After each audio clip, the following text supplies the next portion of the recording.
Karibu katika kituo hiki kwa taarifa za uhamisho ambazo huenda zikafanyika hapo Januari, na tunaanza na hii ya Bayern Munich ambao wako tayari kutoa takribani euro milioni 50 kwa Manchester United ili kumsajili kiungo wa Ureno na nahodha wa klabu hiyo ambaye ni Bruno Fernandes, hivi sasa ana miaka 31.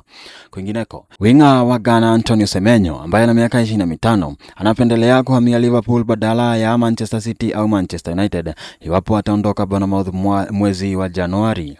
Chelsea wanapanga kutafuta wanunuzi wa mshambulizi wa Senegal Nicolas Jackson ambaye ana miaka 24 kwa kuwa hatabaki Bayern Munich zaidi ya kipindi chake cha mkopo.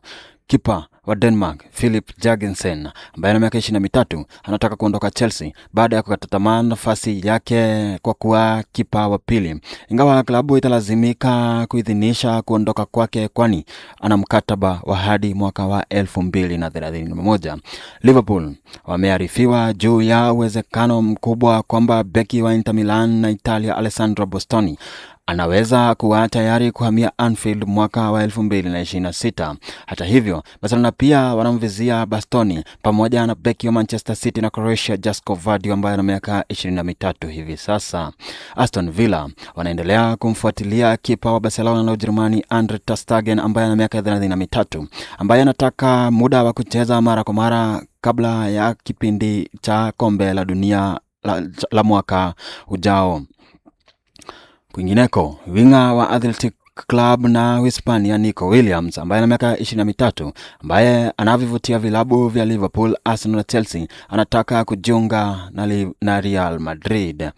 Arsenal wamewasiliana na wawakilishi wa kiungo wa Real Ayoub Daoudi kuhusu uhamisho wa Januari wa euro milioni 45, huku Manchester City, Manchester United na Liverpool pia wakimvizia kiungo huyo Mfaransa mwenye umri wa miaka 18 hivi sasa.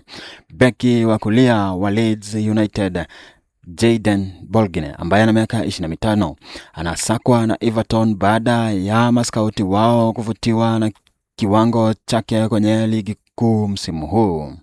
Kwingineko, AC Milan wanafuatilia mpango wa kumchukua kwa mkopo mshambuliaji wa Arsenal Gabriel Jesus ambaye ana miaka 28 hivi sasa, huku Brazil huyo akihangaika kupata nafasi ya kucheza mara kwa mara huko Arsenal.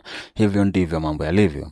Sasa ningekuomba kwa mkoa mkunjufu uweze kujisajili katika kituo hiki ili kila wakati tutakapokuwa tunazindua video nyingine kama hii tutakuwa wa kwanza kujulishwa. Langu jina Swale Mushiri, tupatane kwenye video hiyo nyingine.